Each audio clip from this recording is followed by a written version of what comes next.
드디어 로마로라는 제목으로 말씀 전거할 때 많은 은혜를 받으시기 바랍니다. 바울이 총 3차에 거친 선교 여행을 이제 마무리를 하고 예루살렘에 들어온 것은 전적으로 성령님의 지시 때문이었습니다. 그러니까 성령님은 예루살렘을 기점으로 바울이 로마로 들어가게 하는 그런 깊은 뜻을 가지고 계셨습니다.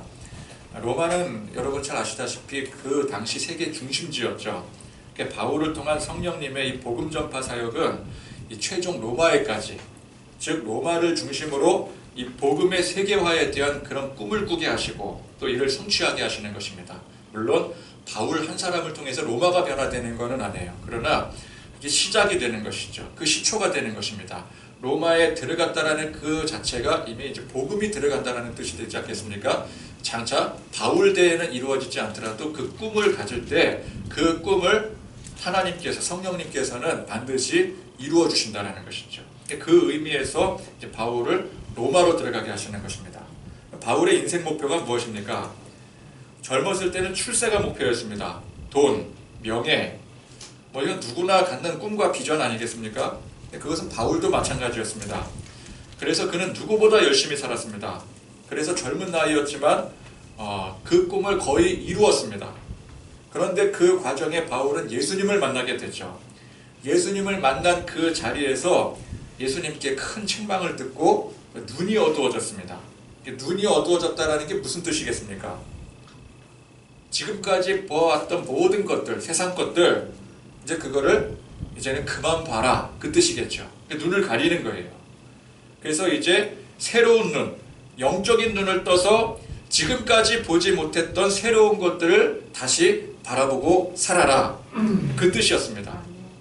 그래서 바울은 예수님을 만나서 진정한 사명의 눈을 뜨기 시작합니다. 예수님을 만나고 나니 우선 자기 자신이 씻을 수 없는 죄를 가진 존재라는 사실을 깨닫게 됩니다. 이 죄를 씻는 방법은 종교적 열심이 아니었다는 것을 알게 되죠. 그 전에는 자신이 의로운 사람인 줄 알았어요. 근데 알고 보니까 의로운 사람이 아니라 우리 주님 앞에, 하나님 앞에 죄인이었습니다. 근데 이 죄를 씻는 방법은 그 이전에는 내 의를 드러내기 위해서 종교적 활동을 열심히 했지만 지금은 보니까 이 종교적 열심이 죄를 씻는 길이 아니었던 거예요. 오히려 자신의 의를 드러내는 길이었던 것이죠. 오직 예수 그리스도의 십자가 외에는 이 죄를 씻을 방법이 없다는 것을 깨닫게 되는 것입니다. 예수 십자가로 죄가 깨끗이 씻겼음을 깨닫게 된 바울이 내 죄를 내가 씻을 수 없는데 예수님이 나를 만나주심으로 인해서 예수님의 그 보혈의 피로 내 죄가 깨끗이 씻겨졌구나라는 것을 깨닫게 되는 것 아니겠습니까? 그렇게 된 바울이 이제 그의 남은 인생을 이 십자가 복음을 세상에 널리 전하는 데 바치기로 결심을 하게 되는 것이죠. 여러분, 세상에서 성공하고 출세해서 소위 꿈을 이루어도 이 죄 해결을 못해서 영원히 죽으면 그게 다 무슨 소용이 있겠습니까? 세상에서의 성공이 중요한 게 아니라 우리 영원한 삶 속에서의 성공이 중요한 것이죠. 잠깐뿐이 세상에서의 성공이 아니라 우리 영원한 삶에서의 성공이 중요한 것입니다. 그럼 이 영원한 삶에서의 성공의 핵심이 무엇입니까? 죄 씻음이에요. 죄를 씻어야지만 우리는 영원한 천국에 들어갈 수가 있는 거예요. 하나님의 자녀가 될 수가 있는 것입니다. 자, 이 진리는 이전까지는 감춰진 비밀이었었어요.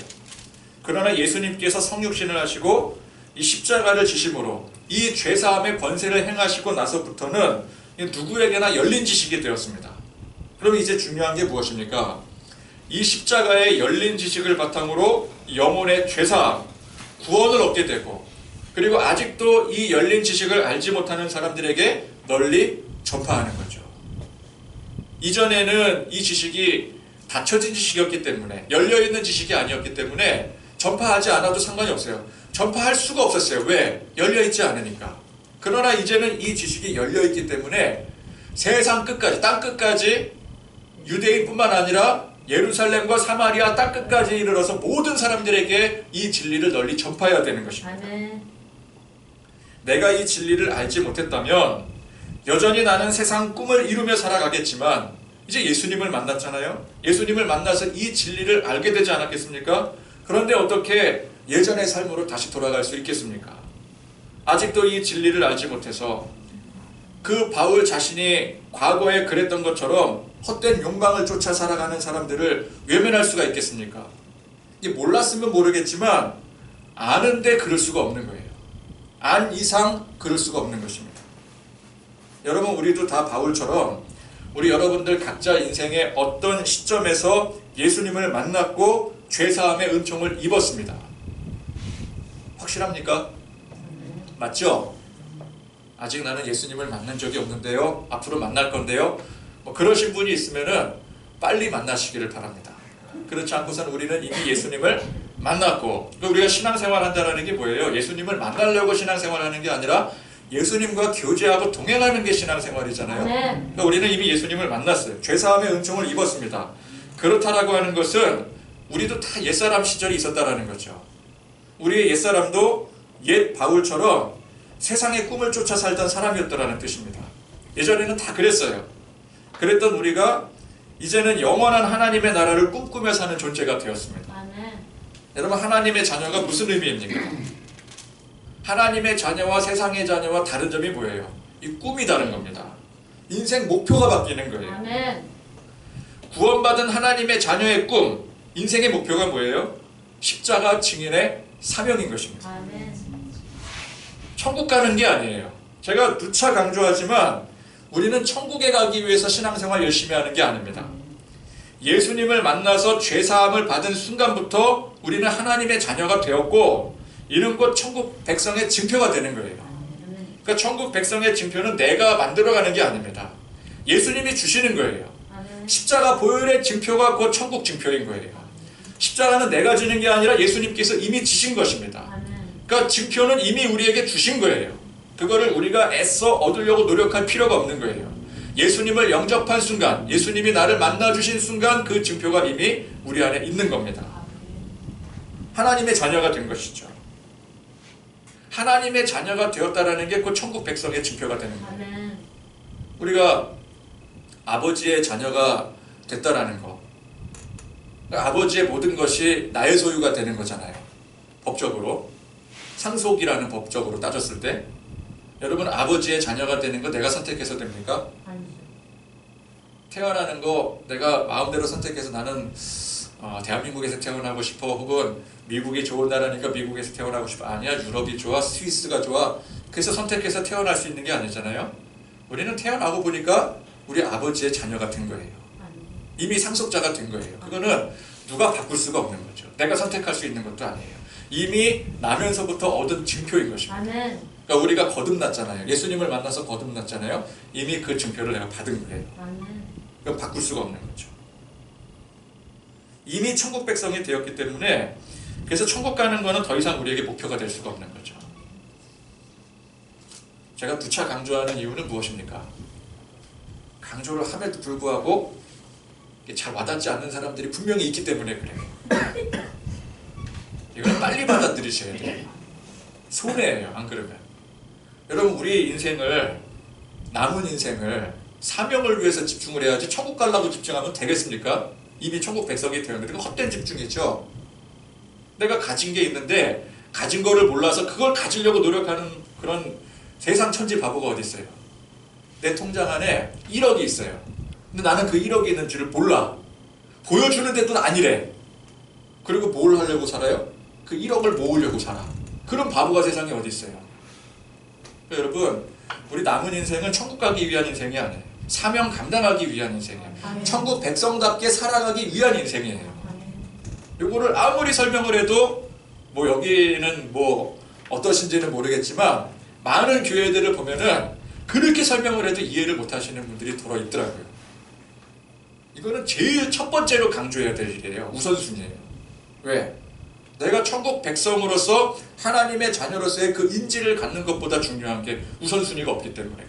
이거 구원의 확신이잖아요. 그렇죠? 자, 그렇게 구원의 확신을 가진 천국 백성이 된 우리가 이전에 그 세상 꿈이나 그 욕망을 쫓아 살던 그때로 다시 돌아가겠습니까? 여전히 우리의 꿈이 돈이나 명예나 세상 성공이 되겠습니까? 그럴 수 없다라는 것이죠. 이제 우리는 예수 믿어서 이 죄의 문제를 해결했는데 눈을 들어서 세상을 다시 돌아보니까 아직도 이 세상에는 이 진리를 몰라서 이미 열린 지식이 되었는데 열린 진리가 되었는데도 불구하고 아직도 이 진리를 몰라서 죄 가운데 방황하는 수많은 영혼들이 있는 겁니다. 그러면 구원받아서 하나님의 자녀가 된 우리가 이 세상에 남아서 할 일이 무엇이겠습니까? 너무 분명하죠. 이 모르는 사람들에게 내가 알게 된 이 진리를 전파하는 거, 복음 증거의 사명인 거예요. 아멘. 이건 너무도 분명한 거예요. 아멘. 헷갈릴 문제가 아니에요. 여러분, 바울은 하고 많은 일들 중에서 복음 증거의 사명을 선택한 게 아닙니다. 예수님을 만나서 회심하고 나니까 이 복음 증거의 사명은 필연적인 것이 되는 거예요. 아멘. 내가 예수님을 만나니까 이제 보이기 시작하는 거죠. 아, 내가 지금까지는 예수님을 모르고 살았구나. 근데 세상을 보니까 아직도 예전의 나처럼 예수님을 모르고 사는 사람들이 너무나도 많이 있구나. 나는 이제 예수님을 만났어요. 나는 내 영혼이 천국을 가게 되었어요. 그럼 세상에 더 이상 미련이 있습니까? 없죠. 그런데 여전히 세상에는 그걸 알지 못해서 방황하는 영혼들이 있잖아요. 그 사람들에 대한 미련이 남아있는 거예요. 우리가 세상에 남아있다는 것은. 이게 복음 증거의 사명이죠. 아멘. 우리가 예수 믿어서 죄사함 받은 것이 선택이 아닌 것처럼 복음 증거도 선택이 아닙니다. 이건 필연입니다. 우리도 예수 믿고 죄사함 받았으니 복음 증거의 사명이 필연인 거예요. 그래서 복음 증거의 사명은 목사나 선교사에게만 해당되는 것이 아닙니다. 전도왕에게만 해당되는 게 아니에요. 전도회에 소속된 사람들만 해당되는 게 아닙니다. 나는 전도부에 있으니까 올 한 해 동안은 전도 열심히 해야 되겠다. 그 다음에 이제 전도부에서 나와서 성가대에 들어가서 나 이제 전도 그만 졸업하고 성가대에 열심히 하겠다. 그게 아니라는 것이죠. 어디에 소속이 돼 있든 간에 성도라고 한다면 누구나 다 이 전도는 사명인 거예요. 아멘. 각자의 위치와 역할에 따라서 방법이 달라질 수는 있어도 그 근본은 같은 것입니다. 목사는 목사의 위치에서, 선교사는 선교사의 위치에서, 장로는 장로의 위치, 집사는 집사의 위치, 권사는 권사의 위치, 성도는 성도의 자기 위치에서 각자의 역량과 또 분량에 맞는 복음 증거의 사명을 감당하는 거예요. 우리가 세상에 나가서 돈을 열심히 벌지요. 돈을 버는 목적, 직장 생활하는 목적, 학교 다니는 목적, 모든 것들이 우리 성도들은 그 목적이 복음 증거의 사명이 있어야 되는 거예요. 네. 그럼 어떻게 구체적으로 내가 속한, 여러분들 각자가 속한 현장에서 이 복음의 사명을 감당할 것인가? 그게 우리 인생의 숙제인 거예요. 내가 신앙생활하면서 풀어나가야 될 내 숙제인 것입니다. 아멘. 여러분, 우리가 무엇을 위해 기도합니까? 바로 이 숙제를 풀기 위해서 기도하는 거예요. 어떻게 하면 이 숙제를 감당할 수 있을까? 이를 위해서 기도하고 간구하는 거예요. 그게 하나님의 나라와 의를 구하는 거예요. 아멘. 우리 각자의 삶의 현장 속에서 내가 어떻게 하는 것이 구체적으로 복음 증거자로서, 내 삶의 복음 증거자로서 하나님의 거룩한 사명을 감당하는 일이 될 것인가? 이 적용에 대한 문제잖아요. 이 적용에 대한 문제는 단답형으로 떨어지지 않습니다. 1 더하기 1은 2다. 10 더하기 10은 20이다. 이렇게 단답형으로 떨어지지 않아요. 여러분 각자의 삶 속에서 각자가 주님과 동행하며 그 가운데 인도하시는 대로, 가르쳐 주시는 대로, 역사하시는 대로 여러분들 각자가 삶의 현장에서 풀어나가야 될 숙제인 것입니다. 그럼 교회는 어떤 곳입니까? 이 숙제를 풀기 위해서 기초학습을 하는 것이 교회예요. 그러니까 교회에서는 그 적용에까지 세세하게 다 가르쳐 줄 수가 없어요. 그죠? 그건 내가 담당할 몫인 거예요. 교회에서는 그거를 감당할 수 있을 만큼의 학습을 시켜주는 거예요. 진리가 뭔지, 복음이 뭔지를 명확하게 가르쳐주고 그래서 알고 무장하는 것이 교회입니다. 여러분 학교가 어떤 것이죠? 학교가 이제 학생들 나중에 이제 졸업하고 어떤 직장에 취직해서 어떻게 살아, 결혼 어떻게 하고, 누구를 만나고, 또 돈을 어떻게 벌고, 또 어떻게 취직하라고, 또 어떻게 살고, 그거 다 일일이 가르쳐 주는 것이 학교입니까? 아니죠. 기본 원리를 가르쳐 주는 것이 학교예요. 그러면 이제 각자가 삶의 현장에 나가서 내가 배운 그 원리를 어떻게 적용할 것인가? 그건 누구의 몫이에요? 나가서 살아야 될 내 몫이 되는 거죠. 그런 것처럼 교회는 여러분들의 삶의 현장에서 복음 증거의 사명을 감당할 그 원리를 배우는 영적 학교인 것입니다. 아멘. 그죠? 그러니까 모든 걸 다 교회에서 가르쳐 주는 게 아니에요. 핵심을 가르쳐 주는 거예요. 그럼 우리는 핵심을 잘 배워야 되죠.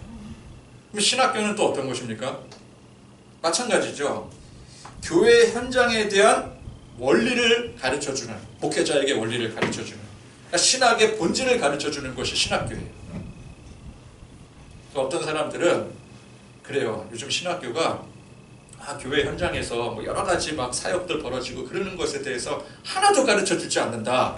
실천신학에 대해서 가르쳐주지 않는다라고 볼멘 소리를 하는 목회자들이 간혹 있는데, 그건 신학교의 본질에 대해서 착각을 하고 있는 거예요. 학교는 그런 걸 가르쳐주는 데가 아니거든요. 본질. 내가 이 말씀을 어떻게 고백하고 해석을 할 것인지. 그리고 현장에 나가서 적용하는 건 누구의 몫이에요? 그거를 잘 배운 우리들의 몫이 되는 거예요. 그 목회자의 몫이 되는 거예요. 그건 신학교에서 가르쳐주는 게 아니에요. 교회도 마찬가지, 학교도 마찬가지고. 그죠?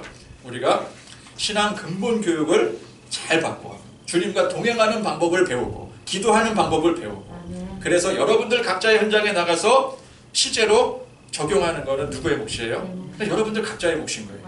내 숙제인 거예요. 내 숙제를 남에게 맡기려고 하면 안 돼요. 내 숙제는 내가 풀어야 되는 거예요.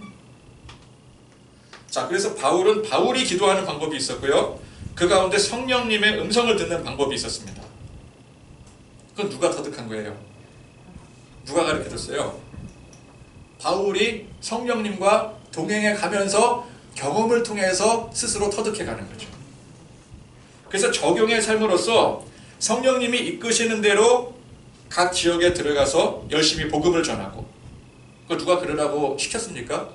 아니잖아요. 내가 주님과 동행을 하다 보니까 내 길은 이 길이구나 발견한 거예요. 그래서 들어가는 거죠. 그래서 그곳에 들어가서 가르치고 복음 전하고 교회를 세워나갔습니다. 이거는 바울이 주님과 동행하면서 성령님과 함께하면서 복음 증거의 사명을 감당하는 삶의 방식이었습니다. 그러니까 여러분들 각자대로 우리 주님과 동행하면서 복음 증거의 사명을 감당하는 그 삶의 방식을 찾아야 되거나 혹은 이미 찾은 방법대로 열심히 살아야 되는 거예요. 그 방법은 개별적입니다. 사람에 따라서 다양합니다. 누구나 바울처럼 되는 것은 아니에요. 우리도 다 바울처럼 짐 싸들고 3차에 거쳐서 세계 전도 여행을 떠나야 되는 것은 아닙니다. 교회에서 배운 복음의 진리와 더불어서 하나님을 의지하고 또 기도하고 인도하심을 받는 그 방법을 열심히 배워서 여러분들 각자의 삶의 현장에서 적용할 때 그것은 각양각색의 방법이 될 수가 있는 거예요. 그럼 이제 우리 한 달에 한 번씩 사랑방 하잖아요. 사랑방 때 뭘 하면 좋겠습니까? 성경 공부할까요? 성경 공부는 계속 하는 게 성경 공부인데 사랑방에 모여서 성경 공부를 하는 거는 아니에요. 그죠? 그럼 뭘 합니까? 나눔을 하는 거죠. 나눔. 무슨 나눔을 해요? 신변 잡기 나눕니까? 어제 드라마 본 거 거의 감상 나눕니까? 좋은 영화 뭐 보신 거 있어요? 그거 나눕니까? 그거 나누려고 사랑방 하는 게 아니죠. 뭘 나눕니까? 배운 거, 우리가 교회에서 배운 거를 내 삶에서 어떻게 적용하고 살았는가, 그거를 서로가 정보를 공유하는 거예요. 나는 이렇게 적용을 했더니 이런 역사가 벌어지더라.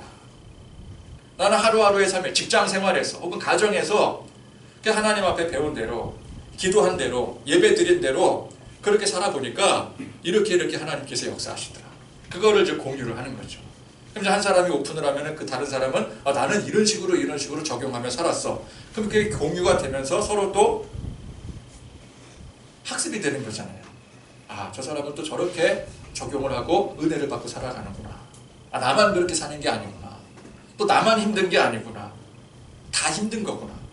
근데 힘든 가운데 하나님의 위로를 받는 방법들이 각자가 다 다르구나. 나는 또 나대로 그런 방법을 찾아야겠구나. 혹은 내가 찾은 그 방법이 다른 사람에게 또 도움이 될 수 있겠구나. 그게 영적인 나눔인 거예요. 근데 그런 나눔이 필요한 거죠. 사실은 그런 나눔이 한 달에 한 번 가지고는 부족해요. 근데 한 달에 한 번도 그게 참 힘들어서 이걸 어떻게 나누어 그러면은 좀 문제가 있다고 봐요, 저는. 근데 그런 나눔이 우리는 항상 있어야 돼요. 그렇죠? 그러니까 이제 주일 우리 오후에 식사하고 무슨 대화를 나눠요? 일주일 동안 어떤 일이 있었는가? 소소한 이야기를 나누면서 그 가운데 하나님께서 나에게 어떻게 역사를 하셨는지, 우리에게 어떻게 역사하셨는지 그 적용의 나눔이 있어야 되는 거죠. 사실 그게 중요한 거예요. 자, 중요한 것은 방법은 다 다르지만 그 본질은 같다라는 것입니다. 결국 예수 믿어서 하나님의 자녀가 된 우리는 우리 인생의 목표가 십자가 복음 증거의 사명, 이 본질이 같은 거예요. 방법은 다 다양할 수 있어요. 여러분 직장이 다르고 삶의 환경이 다르고, 그죠? 나이도 다르고 연령도 다르고, 나이랑 연령이랑 같은 거죠. 성별도 다르고, 그러니까 적용이 무한하게 달라질 수 있지만 그 본질은 뭐라고요? 십자가 복음에 있어야 되는 거예요. 네. 세상 삶에 있는 게 아니에요. 그리고 그 같은 본질 아래 각자 다양한 방법 속에서 성령님은 언제나 우리 편이 되신다는 사실입니다. 그래서 인도하십니다. 어떻게 어떤 방식으로 인도하시는지는 각자 다 다르지만 그 핵심 본질은 같은 거예요. 자, 바울은 성령님의 인도하심으로 자신의 길을 찾아 나섰습니다. 여러 지역을 두루 다니면서 총 3차례에 거쳐서 소아시아, 마게도냐 지방까지 복음의 지경을 넓혀갔습니다. 그 과정에 보니까 성령님께서 그때그때마다 즉각적으로 응답해 주시면서 인도하시기도 하셨지만 때로는 아무런 응답이 없이 막연하게 인도하시기도 하셔요. 자, 로마로 향하는 이 여정은 분명히 성령님께서 가르쳐 주시고 인도하신 여정이었어요. 그죠? 바울이 스스로 선택한 여정이 아니었어요. 성령님께서 그에게 로마로 가야 될 것이다 라고 가르쳐 주셨어요. 그런데 그 과정을 보니까 결코 쉽지가 않더라고요. 로마와는 정반대 방향인 예루살렘에 들어가게 하십니다. 그리고 예루살렘에 들어와서도 여기서 뭐 아무런 수확이 없이 2년을 넘게 허송세월을 보내게 하셔요. 도통 인도하시질 않는 거야. 나는 로마로 가야 되는데 나는 왜 이 예루살렘에 계속해서 아무런 유익도 없이 여기에 구급이 되어 있어야만 하는가. 근데 2년이 지나도록 성령님께서는 그 앞길을 가르쳐 주시지 않아요. 인도하시질 않는 거예요. 우리도 예수님 만나고 처음 이제 복음 영접하고 막 은혜 막 충만하고 그랬을 때 이제 내 평생 주님의 십자가의 복음에 바치겠다라고 결단했을 때 때로는 그 길이 명확하게 성령님께서 이끄심으로 그래서 열심히 막 힘을 내면서 으쌰으쌰하면서 야, 성령님이 이렇게 역사하시는구나 그러면서 사명 감당할 때가 있었는가 하면은 때로는 우리의 길을 명확하게 인도해 주시지 않으셔요. 그래서 어떻게 내가 도대체 사명을 감당해야 되는지, 직장에서 사명 감당하라고 하는데 직장에서 도대체 어떻게 사명을 감당해야 되는 거야? 어떻게 살아야 되는 거야? 모를 때가 참 많았었어요. 그렇지 않습니까? 목회자로서의 길을 명확하게 인도해 주시고 또 선교사의 길이나 또 직장이나 사업의 길로 인도해 주시는데 인도해 주시는 것까지는 좋았어요. 우리가 막 비전 가지고 사명 가지고 내가 이 직장에 들어갈 때 내가 이 직장에 대한 하나님께서 주신 분명한 사명이 있다. 목회의 길을 갈 때, 뭐 교회를 개척할 때 아니면 교회를 뭐 옮겨갈 때라든지, 그렇죠? 선교사가 선교지로 파송을 받아서 갔을 때 분명한 그 성령님의 음성을 듣고 확신을 가지고 그 열정을 가지고 나가잖아요. 그럴 때는 정말 그 성령님이 나와 함께 하심을 느끼고 고백하면서 나가요. 근데 막상 가보니까 도대체 어떻게 해야 될지를 모르겠는 거예요. 방법이 없는 거예요. 근데 가르쳐 주지를 않으세요. 여러분, 우리 이제 예수 잘 믿는 사람들이, 젊은 청년들이 결혼을 하지 않습니까? 결혼할 때 뭐 대충 결혼합니까? 내가 예수 잘 믿었는데 결단을 하고 결혼을 하잖아요. 내가 이제 결혼을 해서 내가 이 남자와 결혼을 하면, 이 여자와 결혼을 하면은 내가 이 가정을 그리스도 안에서 복된 가정을 잘 이끌어서 사명 열심히 감당해서 그래서 온 가족들 막 구원하고 우리 가정을 통해서 많은 가정들이 주께로 돌아오는 그런 꿈을 가지고 이제 결혼을 하겠죠? 안 그렇습니까? 내 평생에 한 번 있는 결혼을 그런 결단도 없이 결혼하는 사람이 예수를 안 믿었으면 모르겠지만 내가 예수를 충실히 믿고 있는 상황에서 그렇게 결혼하지 않는 사람이 어디 있어요? 다 이렇게 막 목사님 주례해 주세요 라든지 아니면 저 결혼하게 됩니다. 그리고 우리 사람들이 다 하나같이 그렇게 얘기를 해요. 저는요 뭐 훌륭한 결혼 생활 할 거예요. 우리 가정을 통해서 뭐 주의 뭐 복음의 영향력이 뭐 세상을 향해서 뭐 떠쳐나가게 될 것입니다. 막 이러면서 막 이제 결단하고 그러거든요. 근데 막상 그렇게 결혼을 했는데 그런 삶을 꿈꿨는데 결혼하고 나니까 한 사람 인도하는 것조차 버거워서 남편을 내가 이제 정말 예수 잘 믿는 사람이라고 믿고 결혼했는데 알고 보니까 착각이었어요. 무늬만 예수 믿는 사람이었어. 하나도 안 믿어. 교회를 나가자 그러는데 안 나가요 막.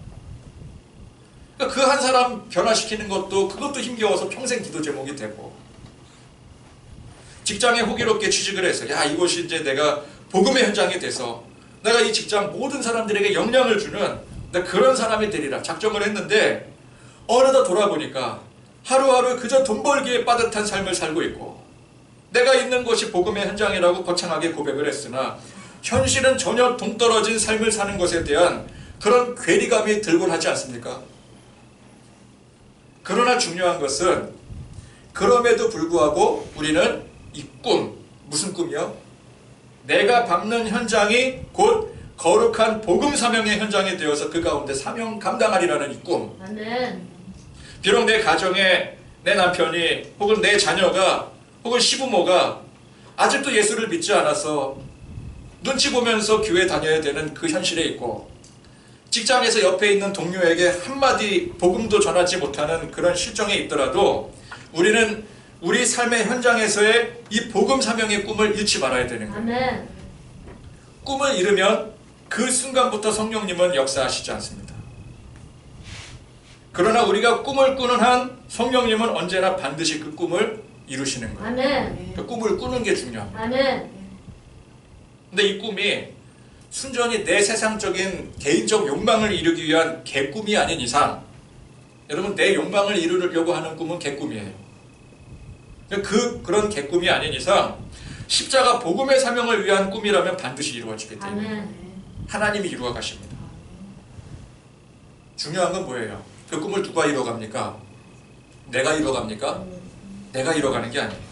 성령님께서 이루시는 거예요. 아멘. 그래서 우리는 포기하지 않고 내 가정을 위해서, 직장을 위해서, 사업장을 위해서, 교회, 학교 등등 우리 열심히 기도해야 되는 것입니다. 아멘. 내가 있는 곳이 복음의 현장이 되고 많은 사람들이 복음으로 회심할 수 있도록, 아멘. 십자가의 증거를 받을 수 있도록 아멘. 이 기도의 끈을 놓지 말아야 되는 거예요. 아멘. 바울은 결국 로마로 향하는 배에 타게 되었습니다. 기약 없는 하루하루를 얼마나 속을 태우면서 애태우며 보냈겠습니까? 2년 동안을. 우리가 결과를 아니까 2년이지 결과를 모를 때는 언제가 될지를 모르는 거예요. 지나고 나니까 2년인 것이지. 그랬는데 결국은 로마로 향하는 배에 타게 된 거죠. 그러니까 여러분 생각을 해보세요. 이걸 가지고 그동안 걱정을 하고 근심을 한들 이게 하루라도 빨리 이루어졌을까요? 걱정하고 근심했으면 하루라도 빨리 로마로 향하는 배에 탈 수 있었을까요? 절대 그렇지 않겠죠. 자기 딴에는 방법을 찾아서 나 어떻게든 로마로 가야 되는데 여기 있으면 안 될 사람인데, 그래서 막 거기 막 관련된 사람들 만나서 막 동분서주 하면서 애를 쓴다고 그게 해결이 됐겠습니까? 해결이 안 되죠. 그럼 어떻게 해결이 돼요? 저절로 되는 거예요. 저절로 되는 거예요, 여러분. 다 때가 되니까 이루어지는 거예요. 이 때라고 하는 것은 뭐예요? 전적으로 내 때가 아니라 누구의 때예요? 하나님의 때. 그래서 우리가 볼 때는 저절로 이루어지는 거예요. 왜? 하나님이 이루시니까. 그렇죠? 내가 이루는 거면 저절로 절대 이루어질 수가 없어요. 내가 노력해야지 돼요. 그러나 하나님이 이루시는 거는 내가 노력한다고 되는 게 아니거든요. 이건 그냥 저절로 되는 거예요. 때가 되면 되는 거예요. 그러니까 목회에 대해서 또는 여러분들 각자의 사명에 대해서 아무리 걱정하고 근심하고 속을 태워도 그게 우리 뜻대로 이루어지는 게 아닙니다. 모든 것이 그래요. 목회뿐만 아니라 사명뿐만 아니라 모든 게 그래요. 우리 삶에 많은 걱정, 근심거리들이 있습니다. 왜 걱정하고 근심할까요? 그만한 일이니까 걱정하고 근심하는 거예요. 큰 일이니까, 도무지 해결되지 않는 일이니까 걱정하고 근심할 수밖에 없어요. 그러나 아무리 근심하고 걱정해도 그게 되는 게 아닙니다. 염려한다고 키가 한자 자라는 게 아니라고 했어요. 아멘. 걱정하고 근심하는 만큼 해결을 위한 노력도 하지만, 여러분 가만히 우리 인생을 돌이켜보건대 노력으로 되는 일보다 섭리로 되는 일들이 훨씬 많았어요. 인간은요 생각보다 약한 존재예요. 인간이 할 수 있는 일이 극히 제한적이에요. 근데 하나님은 모든 게 가능하세요. 그러니까 우리가 우리 인생을, 여러분들 인생을 한번 돌이켜보세요. 내가 하나님 앞에 맡기고 의탁했을 때 이루어지는 일과 내가 동분서주 열심히 부단히 노력해서 이루었던 일과 어느 게 더 위였습니까? 어느 게 더 위대한 일이었습니까? 하나님이 하신 일이 더 위대한 일이에요. 더 크신 일이에요. 더 완벽한 일이. 아멘. 그리고 우리가 그래도 내가 노력해서 이루어진 일들이 있었지, 꽤 있었지. 나는 열심히 노력하는 사람이니까, 나는 그만한 능력이 있는 사람이니까. 근데 그렇게 생각했어도요, 사실은 그 노력까지도 사실은 하나님의 섭리로 이루어진 거예요. 그러니까 성도는 믿음을 가져야 됩니다. 아멘. 우리가 하나님 앞에 의로운 생각, 하나님을 향한 뜻을 밝히면 그 가운데 하나님께서 받으시는 거예요. 아멘. 그렇게 노력할 때 하나님은 우리의 마음을 받으시는 거예요. 아멘. 물론 우리가 아무리 의로운 생각을 하고 아무리 의로운 뜻을 고백하려고 해도 그게 하나님의 뜻과 맞지 않을 때가 더 많아요. 그래도 중요한 건 뭐예요? 내 마음의 중심이 하나님 편에 서서 나는 의로운 생각을 하겠다, 아멘. 의로운 결단을 하겠다. 아멘. 그럴 때 설령 그것이 틀렸다 할지라도 하나님은 그 마음을 받아주시는 거예요. 아멘. 그리고 우리에게 보내신 성령님을 통해서 바르게 가르쳐 주시고 그 뜻을 이루어 가시는 거죠. 아멘. 그러니까 우리의 생각과 뜻대로 이루시는 게 아니라 전적인 성령님의 생각과 뜻대로 이루어 가시는 거죠. 아멘. 그러니까 우리는 모든 걱정, 근심, 염려 다 붙들어 매고 항상 주 안에서 무슨 생각해야 돼요? 의로운 생각해야 되는 거죠. 주님 편에 옳은 생각을 하려고 노력해야 되는 거예요. 아멘. 결단해야 되고 믿음으로 고백하고. 아멘. 그럼 제일 좋은 방법이 뭐에 집중해야 되겠습니까? 사명에 집중하는 거죠. 내게 남은 건 사명밖에 없잖아요. 그럼 사명에 집중하는 거예요. 이게 하나님의 일이니까. 어떻게 하면 내게 맡겨주신 사명을 제대로 열심히 감당할 수 있을까? 그러면 그 다음은 우리 성령님께서 가장 필요한 때 가장 최적의 방법으로 그 뜻을 이루어 가시는 거예요. 아멘. 자, 이제 바울이 로마로 향하는 배에 타게 됐는데 물론 신부는 죄수입니다. 그렇지만 2년여 전에 성령님께서 말씀하신 이제 내가 로마로 가야 된다라는 그 뜻이 이루어지는 순간이에요. 얼마나 감개무량하겠습니까? 그런데 여기서 또 김칫국 드링킹하면 안 됩니다. 김칫국 마신다라는 게 뭐예요? 미리 자축하고 미리 기뻐하고 이제 다 끝났다, 다 이루었다 이러면 안 되는 거예요. 자, 상황을 보니까 오늘 말씀의 상황을 보니까 지금 모든 게 바울에게 유리하게 돌아가고 있습니까? 불리하게 돌아가고 있습니까? 유리하게 돌아가고 있잖아요. 배에 탔죠? 배에 탔는데 지금 배를 이 죄수들을 관장하는 사람이 누구예요? 백부장 율리오라는 사람이거든요. 백부장 율리오라는 사람이 바울에게 야박하게 대합니까? 아니면 후하게 대합니까? 후하게 대하잖아요. 성경을 좀 이게 오늘 주시는 말씀이구나 생각을 하시면서 읽으시면은 제가 이렇게 불현듯 이렇게 물어볼 때 답변이 바로 나오게 돼 있어요. 제가 보니까 학교 다닐 때 이렇게 공부를 이렇게 썩 좋아하시지는 않았던 것 같아요, 우리 성도들은. 그래서 어쨌건 보니까 이 백부장 율리오가 이 사람이 이제 모든 실권을 가지고 있는 사람이잖아요. 이 사람이 바울에게 굉장히 우호적이었어요. 중간중간에 배가 정박을 할 때 이게 뭐 이제 예루살렘에서 로마로 향하려면은 소아시아를 지나서 마게도냐를 지나서 로마로 이제 향하게 되지 않겠습니까? 지중해를 건너서. 그러면 이제 그 들르는 지역마다 바울이 안 거쳐간 곳이 있습니까? 바울이 다 거쳐갔던 곳이에요. 그러니까 가는 곳마다 소문을 듣고 바울을 영접하기 위해서 사람들이 모여드는 거죠. 근데 백부장 율리오가 바울이 그렇게 영접받는 일을 흔쾌히 허락해 줍니다. 당신 유명한 사람인 거 내가 잘 알아. 당신 어느 지역에 가든 당신을 반겨줄 사람이 있는 거 내가 잘 알아. 그러니까 마음껏 그곳에서 교제도 하고 또 위로도 받고 그러고 오라고. 이게 보통 호의가 아닌 거죠. 근데 그렇게 호의를 베풀어주고 거기다가 보니까 오늘 구부로 길리기아 지역을 항해하는 동안 날씨도 바울 일행을 도와줘요. 풍랑이 있는 것 같으면 어디서든지 잠깐 쉬었다가 가면 되고 배 갈아타면 되고. 그래서 오늘 말씀의 여정을 보니까 평화롭게 그지없습니다. 그죠? 일단 로마로 향한다라는 그 자체가 하나님의 뜻이 이루어지고 있는 거잖아요. 근데 그 과정을 보니까 바울에게 굉장히 호의적이고 날씨도 도와주고 있고. 그러면 이제 야, 하나님께서 이제 이렇게 역사를 하시는구나. 하나님께서 이렇게 인도해 주시는구나. 그래, 다 끝났다. 문제 없다. 할렐루야. 그렇게 안도하지 않겠어요? 이제 역사가 이루어질 일만 남았다. 이렇게 하나님께서 역사하시는 걸로 봐서 이제 당장 로마에 들어가면 로마에 있는 황제부터 해서 모든 사람들이 다 넘어질 것이다. 복음으로. 그렇게 사람들이 기대하지 않겠습니까? 그렇잖아요. 우리도 이렇게 예를 들어서 어떤 뭐 선교를 계획한다든지 아니면은 뭐 전도 어떤 큰 행사 같은 거 계획할 때 과정이 잘 되고 있으면은 그 결과가 이제 보나마나 이거는 하나님이 도우셔서 뭐 놀라운 일이 일어날 것이다. 우리 다 그렇게 기대하잖아요. 그죠? 그러나 인생이 그렇게 호락호락하지 않습니다. 이제 시작일 뿐이에요. 예루살렘에서 로마로 향하는 여정이 그렇게 앞날을 기약할 수 없어서 애타고 초조하던 것이 이제 이렇게 드디어 풀리나 싶지만, 그러나 이 또한 과정인 것입니다. 결과가 아니에요. 언제 어떻게 로마로 무사히 입성하게 될지 이거 모르는 일이에요. 또 로마에 도착하면 거기서는 또 무슨 일이 벌어지겠는가, 그것도 모르는 일이에요. 지금 잘 되고 있다고 해서 뒤에까지 잘 되리라는 보장이 없어요. 지금 하나님께서 역사하신다고 모든 게 다 만사 형통 해결된 일이라는 보장이 없는 거예요. 여러분, 우리 인생이 그렇지 않습니까? 산 하나 넘잖아요. 산 넘는 거 힘들죠? 산 하나 겨우 넘었어요. 그러면 이제 안도의 한숨을 내쉬죠? 그럼 그걸로 끝납니까? 앞에 보니까 산 하나가 또 있네요. 그럼 그 산을 또 열심히 넘어요. 그 넘고 나니까 또 산이 있어요. 우리 계속해서 산을 넘잖아요. 인생의 산을 넘습니다. 산 넘어 산이에요. 그래서 인생은 과정입니다. 과정. 언제까지 과정입니까? 우리 죽는 날까지가 과정이에요. 주님 오시는 그날까지가 전부가 다 과정인 것입니다. 결과 딱 나오고 끝나는 게 아니에요. 우리가 살아있는 동안은 네버 엔딩 스토리입니다.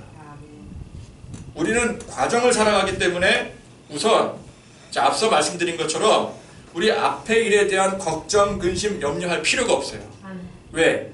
이 과정에 우리 주님이 항상 동행하시고 성령님의 그 뜻을 이루심을 믿기 때문이에요. 그러니까 이 과정을 내 힘으로 살아가야 된다고 하면 우리 날마다 걱정하고 근심해야 되겠죠. 그러나 성령님이 함께 하시는 것을 믿기 때문에 우리는 걱정, 근심할 필요가 없는 거예요.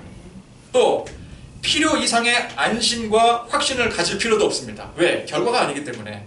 여전히 과정이기 때문에. 야, 이제 다 됐어. 끝났어. 그러나 우리 인생의 끝은 없다라는 사실을 알아야 돼요. 목회의 과정에서 하나님께서 인도하시고 역사하셔서 이제 산 하나를